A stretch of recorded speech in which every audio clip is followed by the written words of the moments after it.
Hey, feasters, it's Jason, or Rezzz if you'd like, and I'm answering your questions so that you can get past the bumps in the road to building a profitable freelance business.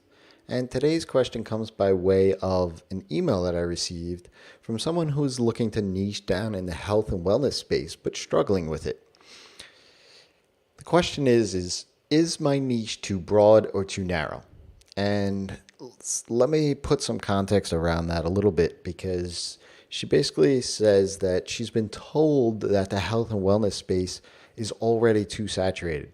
It's tough to crack that egg because of that, right? Regardless of whatever niche. And as a result, there's no way to monetize it. But I feel like this just in that context, you've been speaking with your friends and your family, and they are, in a way, imparting their own fears onto their answers to your, hey, what do you think of this project, right?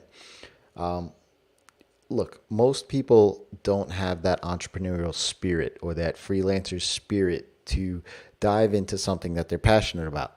And because they don't have that kind of thinking or that's it's a skill really, and if because they don't have that, there's some fears that they have, right? So when you ask your friends and family that really don't have that sort of spirit, they will impart those fears on you. So take with what they say with a grain of salt and see just really if they can be supportive of you, right? Rather than ask your business advice from them.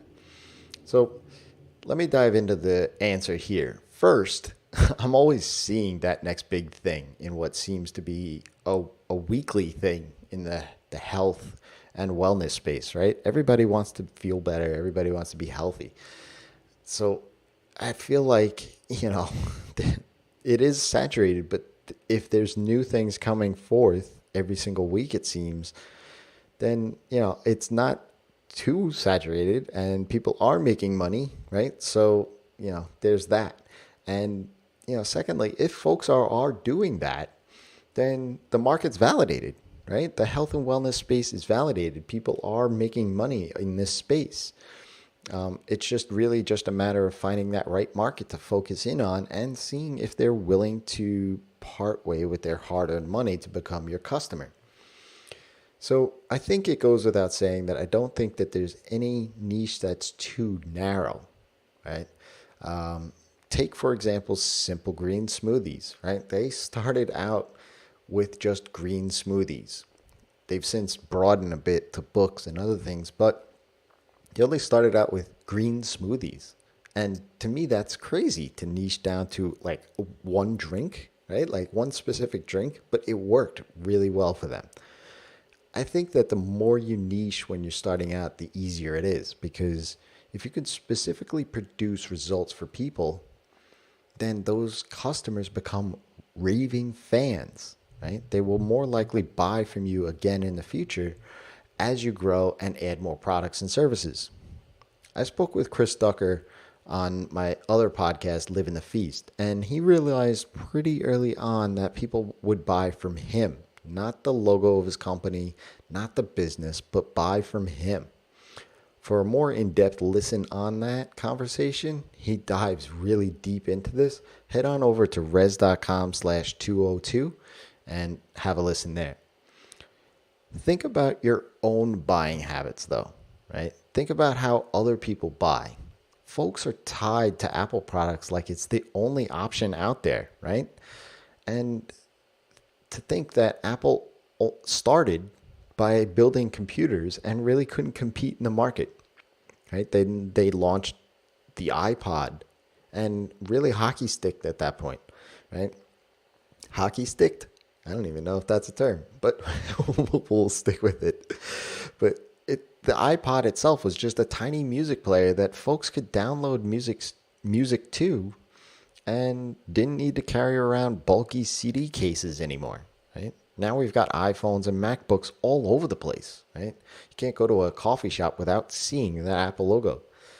I was an early adopter of MP3 players, and I'll be honest with you, most of them sucked, right? Until the iPod, right? It was such a very tiny niche, almost to say that it wasn't even a niche. It was just a bunch of people, right? Like it was such a small segment of a market, right?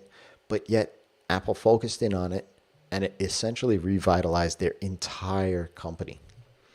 If the niche is narrow and there are folks really looking to scratch that itch, then they will pay for it. And you'll have raving fans for life. In the health and wellness space, find the small niche first, right?